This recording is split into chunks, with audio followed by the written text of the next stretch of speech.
Okay, this is a battery cable on my 64 Chevy pickup. And I'm switching it out to a new one. But made me think there's something I should talk about sometime. I hate those new type battery posts. Well, they've been around for a long time, but for me they're new, that go in the side. You can't get a decent grip on them with a jumper cable.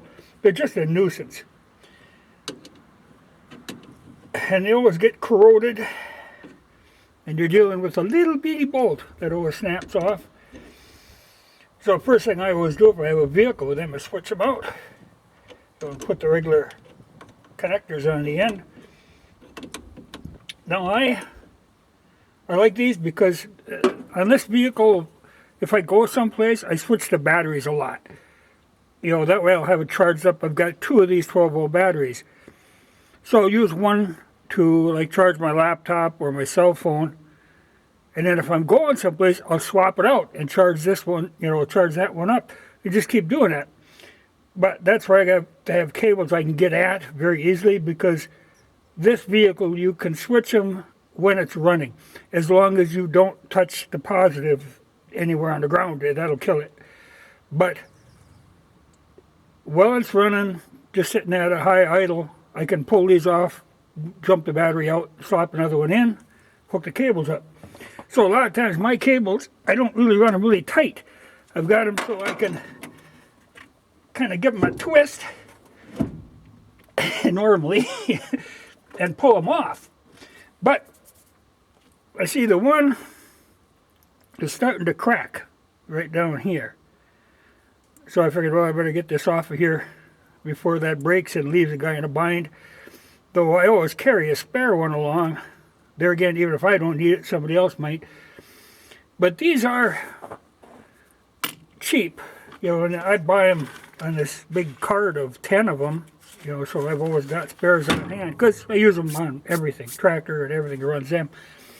And I don't use, you know, a special positive or negative. I just, you know, because like this now, in theory, you know, the negative is a smaller post. But the generic ones will go big enough to do the positive, small enough to do the negative. Another trick that I always do when I buy new battery cables, I buy them extra long. You know, no point getting them so they just barely fit. Get them long enough so that if, you know, if you start getting corrosion on here, it'll go back in the cable. And if you just switch out the end, it's going to still be corroded. So I like to be able to cut off a couple inches, you know, and get a new fresh end on it, and then put the new clamp on.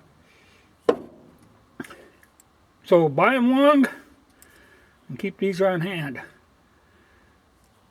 You know, and even like these little bolts and all, I'll save them. But, you know, because a lot of times you'll break this bolt, or you can strip these little bolts out. But now the old cable, that's lead, that'll go in a melting pot. I can get 4 or 5 bullets out of that. I don't like say, you know, this is one that came on the pickup when I bought it, and it's where it's molded in. Yeah, they make a good connection, but you start getting this crap where she's starting to break around the edges and stuff. So I'm going to take the bolt cutter and replace this one while I'm here. Get this cable off at the end, and that'll go in this scrap pot.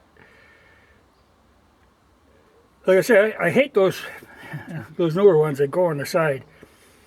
I try to run a pretty standard battery so I can swap them out when I have to. You know, between the tractor and everything.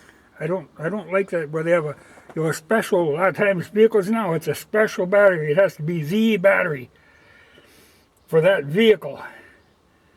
You know, there'll be like a certain height and all that. I don't like that. I like to have just so you can stick any battery in there. And most of these older vehicles, you know, you've got a big enough battery box, you got a little room there. But these are good to have on hand. You know, because every piece of equipment uses them if you got a battery.